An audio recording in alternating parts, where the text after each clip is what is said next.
He kōna ipurangi tēnei nā te reo irirangi o Aotearoa. Kia ora, ko William Ray aho. Welcome to Black Sheep. Just a warning, this episode discusses sex and sex workers.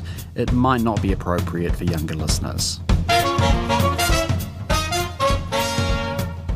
Now, what about yourself? Have you ever been a prostitute? If you want your face smacked, you'll get that shortly. This is Flora MacKenzie. Probably the most famous brothel keeper in New Zealand history. The guy she's threatening to smack in the head is Radio New Zealand journalist Ray Hayes.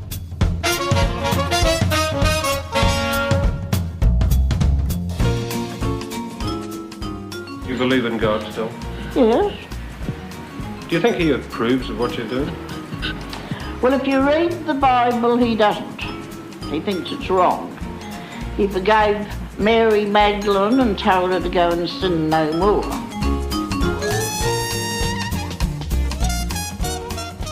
This interview was recorded in 1976. Flora was 74 years old and had just been prosecuted for brothel keeping. It was the 6th time she'd appeared in court in the last decade or so. But I'm not doing it. I'm not sinning. Now, this sex is increasing. It's going to go on. It's getting dirtier. It's getting filthier. They're getting fed up with it by about 17. They've got to have all sorts of contraptions and all sorts of positions now to have sex. Then they have to get on to drugs because they're fed up with living. So how does God get along with the millions in the world doing that? He's only got me to worry about because I'm not far off meeting him. Am I? As you can probably tell from this interview, Flora was a real character. There are all kinds of crazy stories about her. There's the time she threw a dead dog at her neighbour, her famous round revolving bed, her close friendship with the head of the Auckland Vice Squad. Some of these stories are true, but others might be full-on fabrications.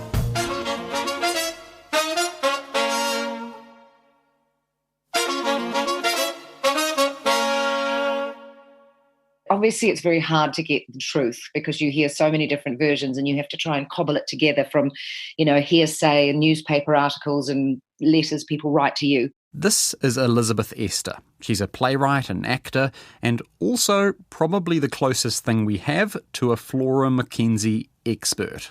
When I first started researching her, because I did Flora MacKenzie for my monologue at drama school back in the day when you had to do a solo show, for part of your training. And my mother suggested Flora MacKenzie, whom I had never heard of, and started looking. So I wrote to all the editors of all the newspapers, the Christchurch Press, the ODT, the Herald, the Dominion, and the Evening Post, as they were two separate things, and said that I was doing this play and if anyone would want to write to me that they could.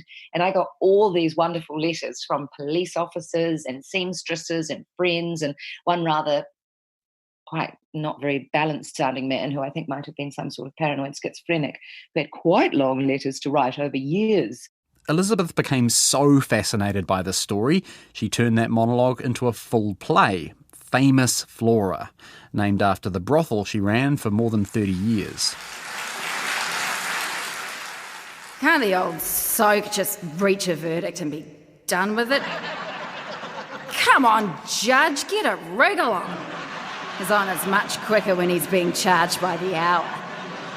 Flora, would you please behave?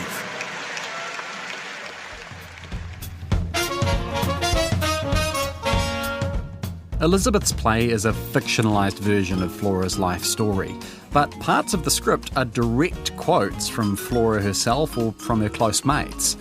As much as possible in this episode, we're going to try to stick to the facts, but there are going to be places where all we have to go on is rumours and guesses.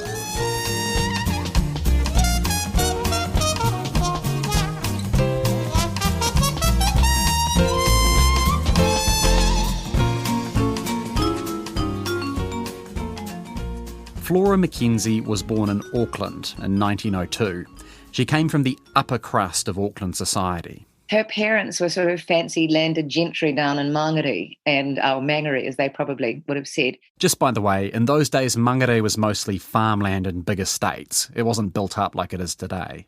And she was all horse races and being introduced to the Queen and, presented at court and debutantes and, she was a society gal. She met the Queen? Yeah, and there was such a scandal because she crossed her legs instead of, just sort of tying them together at the ankles with the knees pressed tightly together, and that caused a great scandal. And I think she did it on purpose. Flora's dad was Sir Hugh MacKenzie, a horse stud owner and head of the Auckland Harbour Board.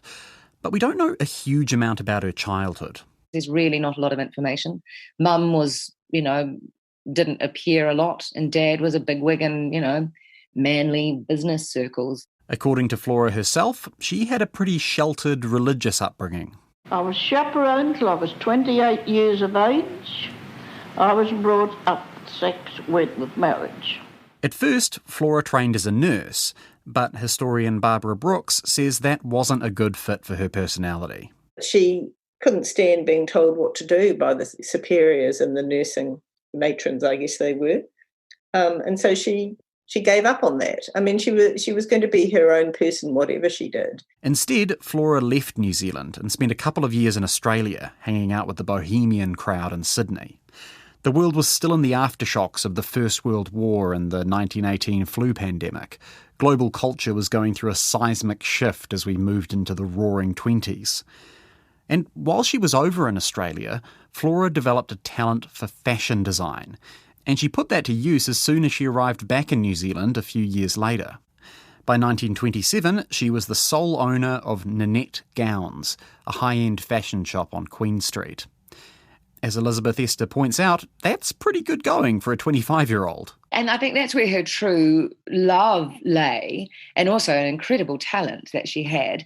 But it was also her parents weren't that fussed with her being in trade, for a girl from a good family to really do anything but just get married and produce endless little sproglets is not something to be proud of. And yet she was running this fabulous emporium, the finest, most incredible work.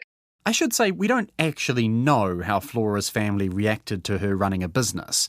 Barbara Brooks points out that clothing manufacture was considered an acceptable career option for women in those days. It was a major employer of women in the late 19th, early 20th centuries. But what's unusual about her business is it's high fashion.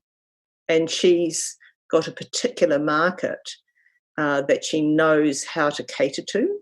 So she comes from that social class and caters to that social class.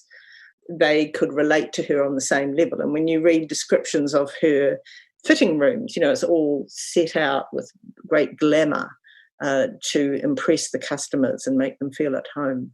And she took meticulous care. She would check that customers approved of the fabric. She always bought best fabric. She would often send them a drawing, and then they would, consult if they were outside of Auckland. Some of the beautiful gowns are now in museum collections. So she was a very astute businesswoman, and presumably her father, who was also a very successful man, had taught her a few things about business. You might have noticed we've just heard two diametrically opposing theories about Flora's father from Barbara Brooks and Elizabeth Esther. Was he a supportive dad helping her start a business, or was he a high society snob who looked down his nose at her success? We just don't know. And that's kind of unfortunate, because if we did know more about Flora's family life, it might explain how this high society fashion designer went on to become New Zealand's most infamous brothel owner. This is terribly speculative, but when thinking about what we don't know about her, I was wondering what the relationship between the father and the mother were, and if the father had a mistress, had that actually been part of her life, that men had other women on the side. We don't know, and I don't want to cast, unnecessary questions about his life, but these are all things that create a life, aren't they? The relationships with parents and how one sees their relationships working out. So from all these little bits and pieces, we can put together a picture of Flora MacKenzie in the 1930s. She's a successful young businesswoman, comfortable navigating high society, she dabbles in counterculture, she's unmarried, determined to be her own woman. The mystery is how this woman turns into Madam Flora, the hard-drinking, hard-talking brothel keeper of the 1960s and 70s. But before we do that, we just need a little bit more background. So let's do a quick crash course on the history of sex work in Aotearoa. You could argue it got started as soon as European explorers and whalers began arriving in New Zealand in the late 1700s and early 1800s.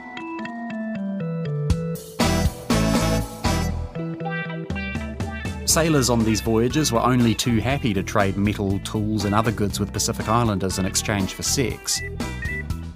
In fact, there's this one story from British Navy Captain Samuel Wallis, who led the first European expedition to Tahiti. He says his ship started to fall to pieces during that trip because the sailors had been prizing out all the nails to trade with Tahitian women. But Barbara Brooks warns we should be a little bit careful comparing these exchanges to Western ideas about sex work. What we might now see as sex work and others might call prostitution might be seen very differently on the ground from the people visited by the ships. So it might be seen as a form of hospitality, as part of sort of hosting guests, women might be offered. But I don't think that it was the same kind of prostitution that existed in London, for example. Modern sex work really got underway after the colonisation of New Zealand began in the 1840s. For most of New Zealand's early colonial history, women were heavily outnumbered by men, especially during the gold rush era. That inevitably led to huge demand for sex workers. If women's only choice was domestic service, where they were under surveillance 24 hours a day, if they were lucky, they might get a Sunday afternoon off, and they got miserable wages, although the wages were better than what they received in the UK. Sex work might have its attractions because you could determine your own hours, you might get paid better. The first law regulating sex work was the 1869 Contagious Diseases Act, which required police to detain any woman deemed to be, and I quote, a common prostitute. These women could then be imprisoned in a hospital and subjected to forced genital examination. The male clients didn't face any kind of criminal sanction. It used to be called instrumental rape, actually, and this led to outrage in the feminist community, and there was a big campaign against the Contagious Diseases Act because they saw it as the absolute epitome of the double standard, whereby women got punished for something that was basically the fault of men. That women were not supposed to have any sexual life, whereas men were allowed to sow their wild oats. By the time Flora came onto the scene, the Contagious Diseases Act had been repealed, but both prostitution and brothel keeping had been specifically outlawed. There's still a lot of disapproval of sex work. There was this real concern about protecting young women from the dangers of pregnancy outside of marriage. They had no way to support themselves, for example. It's not till 1973 that we have the domestic purposes benefit. So, by the 1930s, people were using diaphragms and condoms were much more readily available. So there were forms of contraception that could be employed. But there was still a great deal of stigma. And I think this idea of kind of sex as recreation is really a post-pill phenomenon. But still, attitudes towards sex work in the early 20th century could be complex. At a time where middle-class women might not want to get pregnant, they might prefer their husbands to have a mistress or a bit on the side than to be bothering them. The most popular story of how Flora MacKenzie entered the sex industry is that it happened by accident in the 1940s. By this point, Flora was in her early 40s, living in an apartment building in Ring Terrace. These days, that's near Jarvis Road, right next to the on-ramp for the Auckland Harbour Bridge. Her parents had bought the property for her, and she rented some of the rooms to young single women.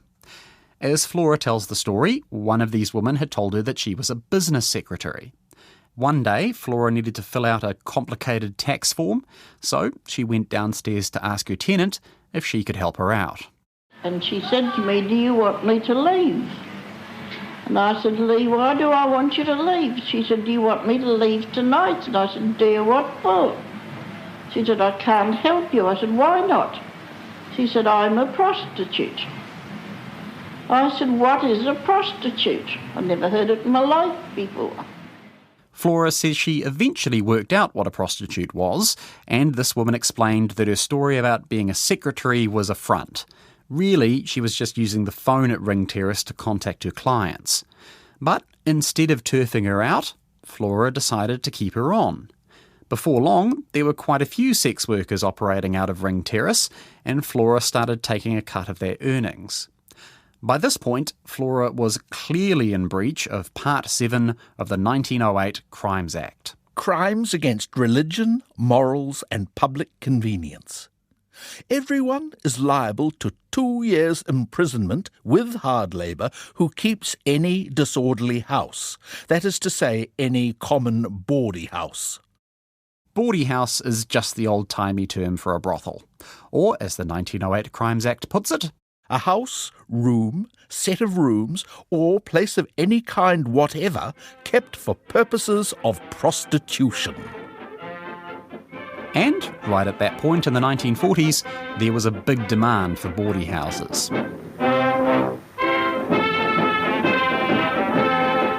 At last we got a break, all ashore. Boy, did real solid land feel good. You can bet your bottom dollar it did.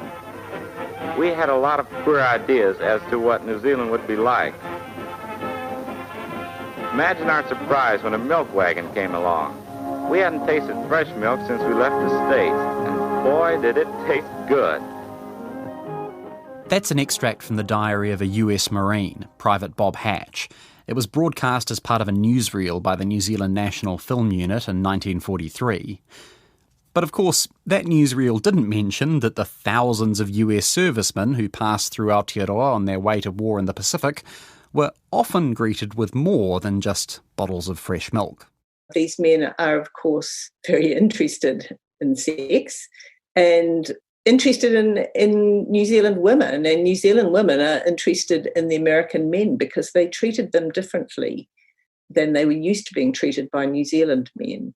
They brought them flowers, they had money to buy them stockings, and there was kind of a chivalry about them that some women have commented on. I'm sure that's not true of all of them, but women were surprised by that compared to the kind of New Zealand inarticulate, the men all stood together at dances and women stood down the other end of the hall and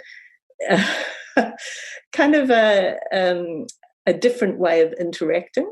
Listeners will have seen War Stories Our Mothers Never Told Us, but if they haven't, I would recommend it because there's some wonderful accounts of the relationships with American servicemen. Oh, they used to come in carloads, wagon. I'll tell you what, the third night the guys were in here, there were old women, must be hitting 60 or 70, coming out in there looking like young lambs and their old hoggets. Tell you what. But while many Kiwi women were keen for relationships with American men without any money changing hands, sex workers were also flooded with clients. My understanding of Flora MacKenzie, I don't know if it's right, is that the women in her apartment building were entertaining these men. And so she sort of became a madam by default in that she suddenly realised what they were doing and saw no harm in it, and so was willing to protect them. Elizabeth Esther's sources have a slightly different version of the story. They suggested her involvement in sex work might have actually started before the war. So she was arranging a lot of social engagements for her father, and in doing so, because she was also a dress designer with her Nanette gowns, she had all these beautiful mannequins, the girls who would model the clothes rather than just dummies. And so she would take the girls to the parties as part of the, the catering, the wine, the beer, and the girls came too. And that's, in my understanding and also my sort of putting it together, how she got into the business, because some people thought they were for sale. And of course, when World War II got started, Flora started organising parties for visiting officers in the US Armed Forces.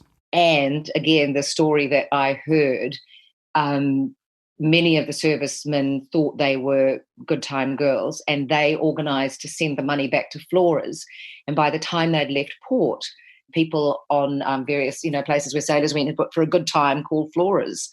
And so the next ship coming in went, oh, who's this Flora? Oh my God, we've got to get to Flora's.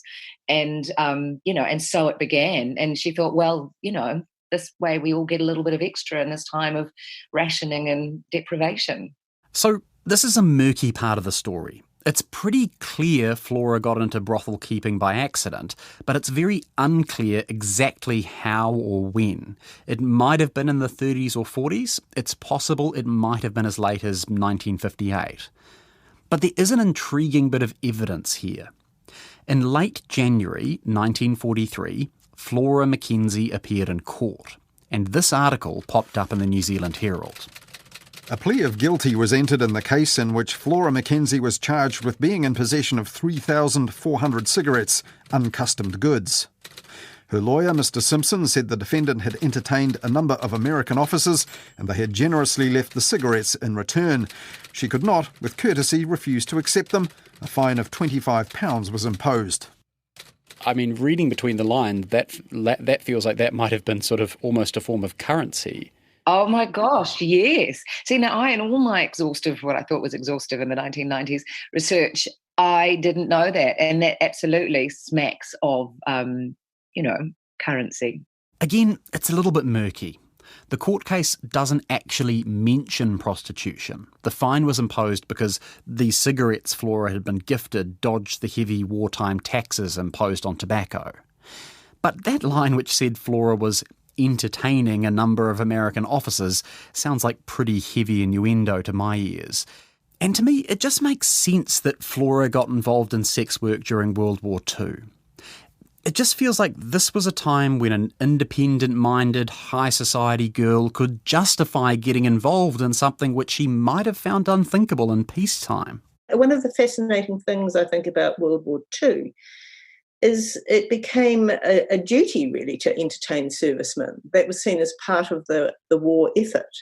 That doesn't necessarily mean sexual services, but, women ran canteens and dance halls and saw it as part of their contribution to the war effort. For those young women, it was probably fun, and some of them may have even fallen in love with Americans. Various New Zealanders did. One of those New Zealanders might actually have been Flora MacKenzie herself.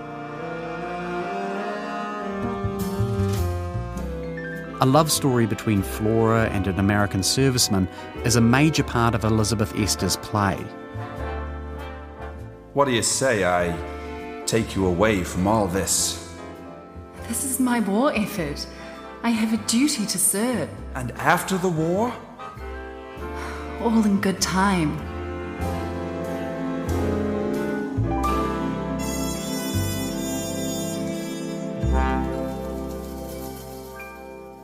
That was largely people alluding and very thin and veiled allusions, and there was nothing I could ever really pin on it. But it made a good story arc within the play, but it was hard to know, whether or not also there'd been an unwanted pregnancy was another thing I heard. It's very tempting to have a seance. Because the story goes, that she met this American serviceman who she fell in love with, and then he died in the war and never came back, and that sort of broke her heart, and from there she sort of fell into drink and vice, I guess, basically. I mean, can you believe that from the other impressions you get from her, that was the route that she came down? Well, she definitely became a sad woman, and it's hard, as a chicken and an egg. Was she sad because she drank too much and it, plays havoc with your equilibrium? Or was she sad because these things happened and then she drank too much because she was trying to numb the pain? And, she had endless access to things. It was a nighttime sort of profession where people are, boozing and smoking and carrying on, although I don't think she smoked actually. It's just so hard to know. And the further we get from that time, the harder it is to find out. She definitely was shunned by a lot of polite society, and that's going to have to hurt as well, because she was once, smack bang in the middle of it and, and part of the scene and very respected. And to lose that must have been a painful process. However it happened, by 1958, Flora shut down her fashion business and became a full-time brothel keeper. As Elizabeth Esther mentioned, she was also a full-time alcoholic. Alcohol features in lots of stories about Flora. Like, here's one from the Dictionary of New Zealand Biography. Flora sought help from Alcoholics Anonymous, somewhat unsuccessfully. She pretended she liked drinking milk and bought 2 pints a day, which she then mixed liberally with spirits and kept in the refrigerator. Whenever anyone from AA visited, MacKenzie beamed virtuously as she sipped her milk. Another anecdote claimed that when she was busted by the cops for brothel keeping and locked up for 6 months, she went through serious withdrawal. After she got out, she invited the head of the vice squad round to her house and offered him a drink. He asked for a whiskey, so she poured him one, turned around and threw the glass in his face, yelling, "If I can't drink, you can't drink either." These are clearly pretty funny stories, but they gloss over what sounds like a very serious addiction. It's that thing about who was looking after her, because I believe, obviously her family disowned her to a large degree. She was really, it must have been a very lonely and sad existence a lot of the time. But then she's also got all those lovely friends, like two of the dearest friends who I spoke to, Anna Hoffman, the self-proclaimed witch who died recently, unfortunately, who was just gorgeous and wrote all these editions of her autobiography, and Billy Farnell, who was a dear friend of hers and still plays the piano at Shanghai Lil's, the bar he owns, where some of her furniture, Flora's furniture, still is in residence. They were always quite protective of Flora's memory when they spoke of her. They weren't just people trying to go, "Oh, yes, I knew her." There were definitely some people who wanted to be seen as having known her, which felt a little bit, like they were trying to take a free ride on someone else's coattails of infamy. Another close friend was Alec Leyland. He did an extensive interview with Metro magazine after Flora died. "Notorious she's been branded, but I knew her for what she was from the soul. She'd never see anyone in trouble." The crazy thing is, Alec Leyland was a police officer. And not just any police officer, he was the head of the Auckland City Vice Squad. Alec personally busted Flora 3 times for keeping a brothel, although he said he did it reluctantly. That article actually has one amazing anecdote about an attempted sting at Ring Terrace in the 1970s. A trap was laid. The serial numbers of a few large denomination notes were formally recorded and the money given to a young detective who was instructed to visit Flora's by the services of a girl, and then, just as she had her clothes off, was to signal the police waiting outside who would bust in and arrest the girl. But the police kept waiting, and this young detective never gave the signal. About an hour later, he came walking out the front door. "What happened?" Alec Leyland demanded. The young detective muttered an apology and confessed he had been overcome by the sight of the girl standing before him, completely naked. He had spent the money. It might seem strange that Alec Leyland was both good friends with Flora and also working to get her arrested. But Barbara Brooks says it's not that unusual for the time. The police often understood what was going on and didn't really want to interfere. I think that's true throughout the history of prostitution. There's also the fact that Flora could be a good information source for the cops. Her line of work gave her an inside line on Auckland's criminal underworld. There was also probably a bit of good old-fashioned corruption. Alec Leyland says at one point he brought his boss out to visit Flora. "I rang up Flora. I said, 'Look, Flora, I've got a new boss. I'd like to bring him along and introduce him to you.' Alec said he turned up at Flora's with his boss and 2 other detectives. No sooner had the formalities been observed than she gave a signal. A bevy of seductive-looking girls sauntered into the room and demurely lined up before the open-mouthed policeman. "Take your pick," said Flora with an imperious wave of her hand. "They're all free." But Flora's dealings with the police didn't always go so smoothly. She appeared in court for brothel keeping 6 times between 1962 and 1976, but only 2 of those cases ended with a jail sentence. One of my all-time favourite Flora stories comes from one of these trials. Here's how it's told in the Dictionary of New Zealand Biography. Kevin Ryan defended Mackenzie at the resultant trial, during which the judge and the jury were taken to her property to ascertain for themselves whether this was a brothel or, as Mackenzie said, simply a large house let as flats and used for entertaining. Ryan recalled his astonishment at the transformation the premises had undergone before the judicial visit. A large cross dominated the notice board in the lounge, where pamphlets proclaimed Jesus saves and invited people to attend a Billy Graham crusade. As the jury walked through the flats, they were somewhat confused to see only single beds, on top of which lay large ornate Bibles. Some were persuaded by Ryan's argument that Flora MacKenzie was a lonely woman who liked company and gave young women a good roof over their heads, and the trial resulted in a hung jury. One of the first times Flora got hauled up in front of the courts was thanks to a newspaper article. In 1968, the New Zealand Truth photographed and published the number plates of cars parked outside famous Floras.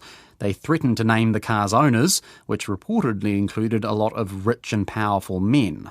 That Metro article on Alec Leyland put it like this. Flora's place was more like an exclusive club or an American Prohibition-era speakeasy than a brothel.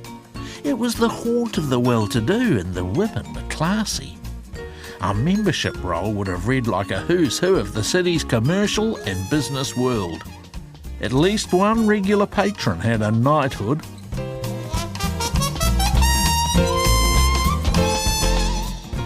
That's backed up by a lot of other sources, including Flora MacKenzie's former handyman, a guy called Rob Hewison, who was interviewed in the book Naked Truth by Rachel Francis. Most of the clients were very well-known businessmen, local politicians, mayors, QCs, barristers, bank managers, anyone who held in those days what you'd consider to be a pretty important position.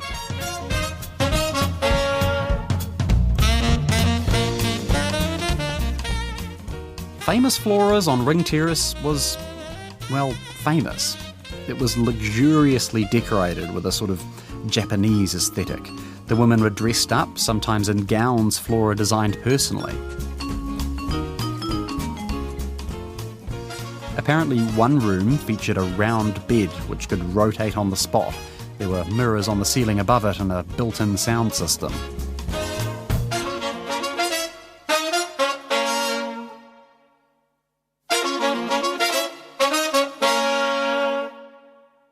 In some ways, we're a long way from Flora MacKenzie of the 20s and 30s, the high-class fashion designer in Queen Street. But in other ways, she's still very much operating inside those same elevated circles of Auckland society. Now, you might be tempted to think we're painting Flora and her business with rose-tinted glasses, and I'll admit it's quite difficult to work out which of these stories are gospel truth and which have been embellished over time. But there are just so many positive testimonials about her, including this first-hand account of a woman who worked at the Ring Terrace brothel. It comes from that same Ray Hayes interview from 1976. This woman said she heard about the Ring Terrace brothel and looked up Flora's name in the phone book. I decided to ring her up and see if she was hiring anybody, conducting interviews. And so I rang her up and she scared the hell out of me when she answered the phone. I could almost, I couldn't even speak. I said, "Hello, Miss MacKenzie?" She said, "Yep." I said, "I'd like to make an appointment to see you, please." "So you want to work, do you?" So I made the appointment and went down and saw her, and I was still terrified of her. But naturally now I'm not at all. She seems to have this really hard exterior, but she's soft as anything on the inside. She's so kind, good-hearted. She really helps people out. She's really sweet, but she scares the hell out of a lot of guys. Yep, she sure did. Flora wasn't afraid of speaking her mind when it came to gender dynamics. Here's a quote from her which appears in the Dictionary of New Zealand Biography. Isn't every woman a prostitute? Married men pay their wives, don't they? I think men are useless b****s running around crying because they need sex. But I'm not a man-hater. What's good for one should be good for the other, and I think the time will come when there are places for women to go for men. I think women should be able to choose the men, buy one and then drop him afterward like they drop women. Flora was staunchly pro-choice and pro-contraception. Elizabeth Esther says she definitely saw her business as part of the feminist cause. She saw it as an opportunity to help women who had fallen on difficult times, whether or not their husbands were away at war and they were struggling for money, whether or not they weren't in safe relationships or they were single mums in a time when you just didn't do single mumming. She very much saw herself as someone who helped women in peril in a society that did not support women, that men were definitely got the better end of everything. She was a feminist and staunchly aware of that she was a feminist. But Flora could be quite conservative on some other issues. Her personal belief was that sex should come after marriage, and she also vocally opposed the sexual revolution, those kind of free love attitudes which were arriving in New Zealand in the 60s and 70s.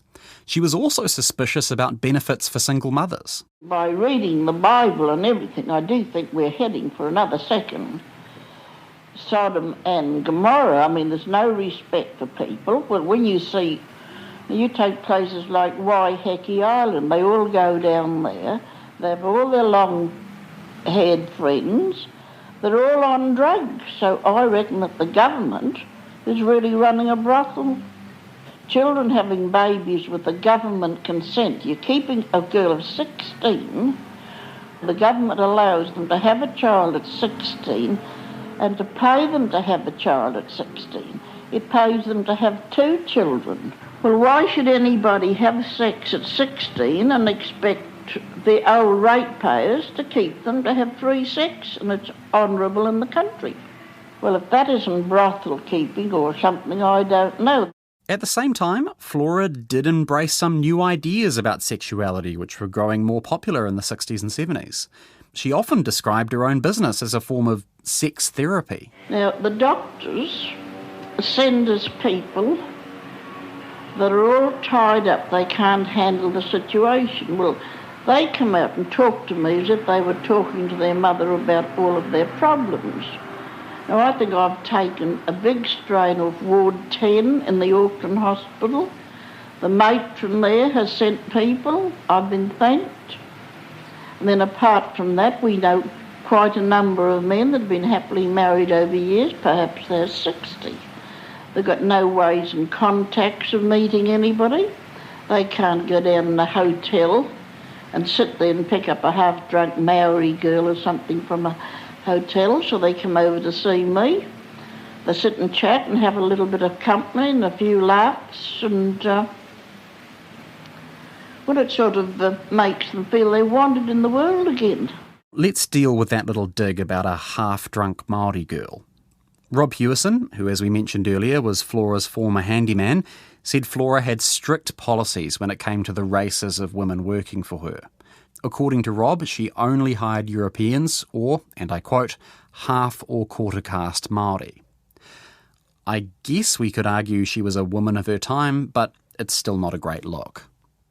There's also the question of money. That same former handyman made this comment about how the women were paid.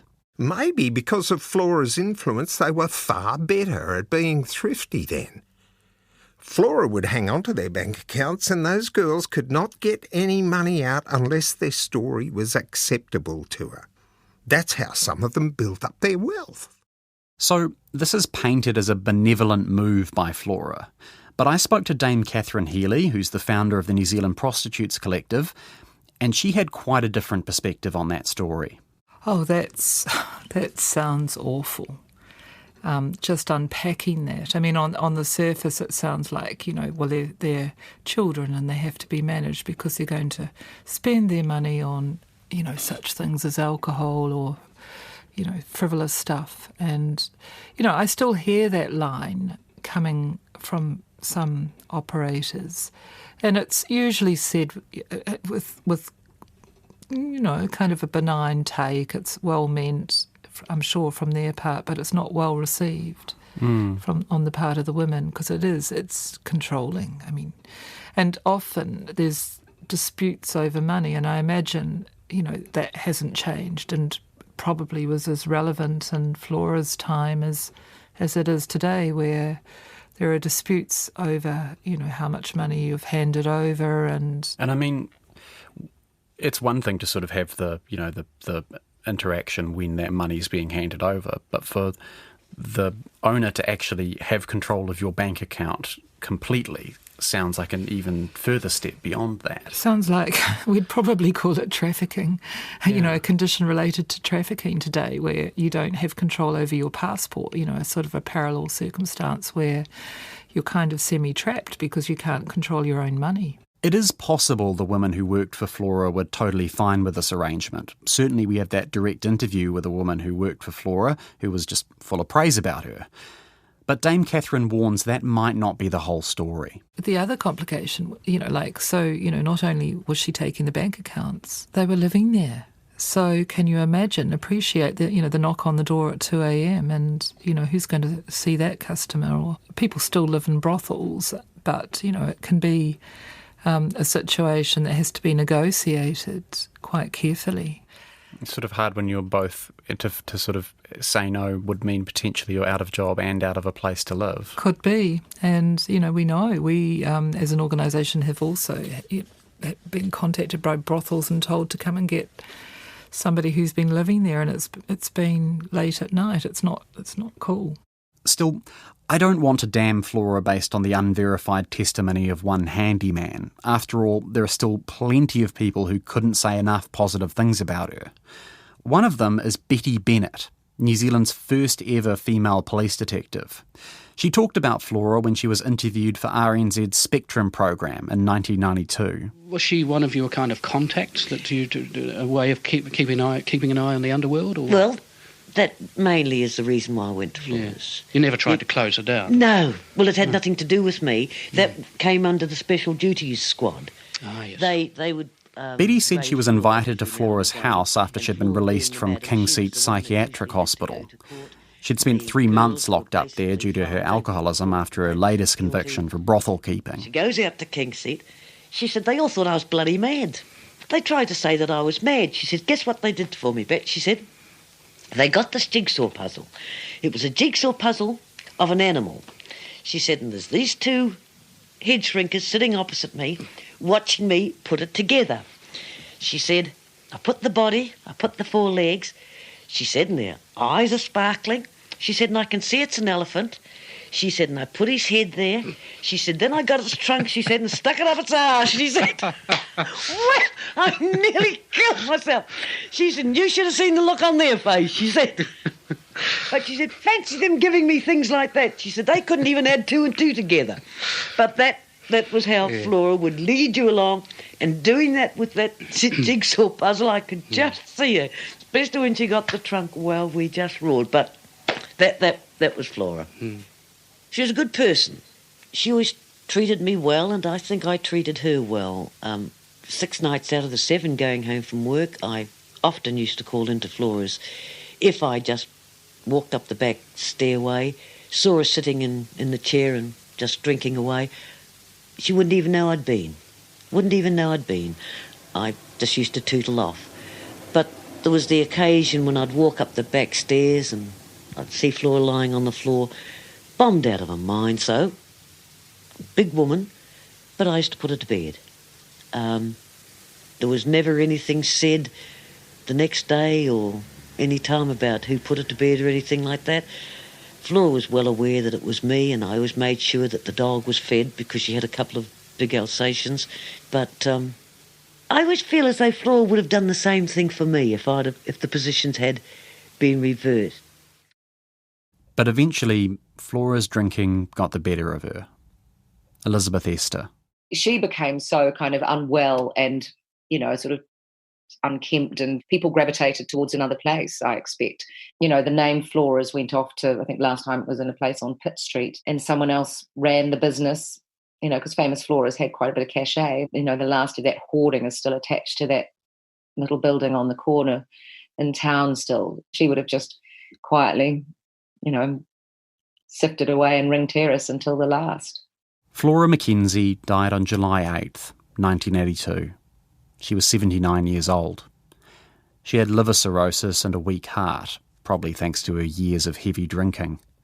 She tried to donate her house to the Salvation Army, but they refused to accept a former brothel as a gift. According to legend, she eventually gave her house away to the guy who delivered her whiskey. She'd led a pretty spectacular life, lived through 2 world wars, probably earned a small fortune off one of them.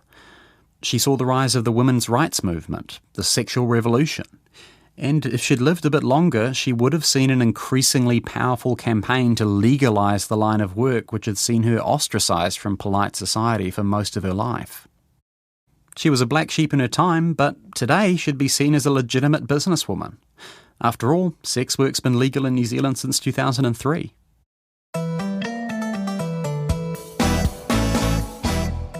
Flora MacKenzie wasn't a shy person by any stretch of the imagination. But still, a lot of her life remains shrouded in mystery.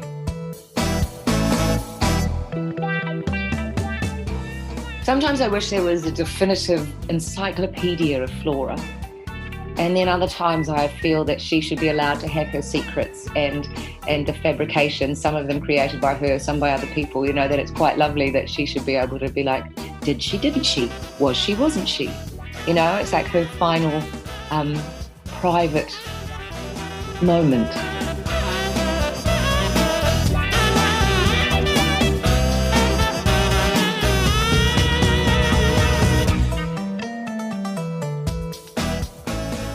Very special thanks to all my guests on today's show, Barbara Brooks, Elizabeth Esther and Dame Catherine Healy. Also, extra special thanks to Ngā Taonga Sound and Vision for those interviews with Flora MacKenzie and Betty Bennett.